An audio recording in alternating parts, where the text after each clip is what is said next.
ఈరోజు? బిర్యానీ. ఏం biryani? Normal veg biryani chicken curry. చికెనా? దీంట్లో ఓకే. ఏంటి? రైస్. ఓకే, రైస్ నానబెట్టేసుకున్నాం అనమాట. మా ఈ కొత్తిమీర ఎక్కడిది? చాలా ఫ్రెష్ ఉంది. అమ్మమ్మ పంపించిందా?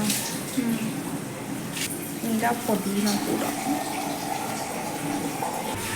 ఫ్రిడ్జ్లో ఐస్ ముక్కలు పెట్టాను, వచ్చినాయో లేదో చూద్దాం. చాలానే ఉన్నాయి. దీంతో ఒక చికెన్ రెసిపీ చేయాలి. ఐస్తో చికెన్ రెసిపీ ఏంటో అనుకుంటున్నారా? నెక్స్ట్ చూసేద్దాం.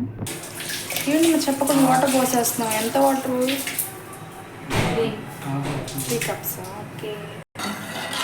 3 గ్లాసులు బియ్యము, 6 గ్లాసులు వాటర్. ఓకే, ఇలా చేయాలన్నమాట. ఇలా మిక్స్ చేసుకొని ఉప్పు వేయాలి. వేయాలి. వేసి కావాలి. ఓకే, ఇది బాగా మరగనిద్దాం.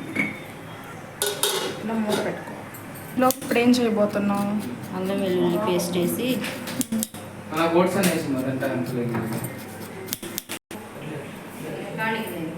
ఓట్స్. దీంట్లో కొబ్బరి ఎందుకు వేస్తున్నావు? కొబ్బరి వేస్తే టేస్ట్గా ఉండిద్ది, గుజ్జు వచ్చింది కర్రీలో. ఓకే, దీన్ని మిక్సీ పట్టుకోవాలి.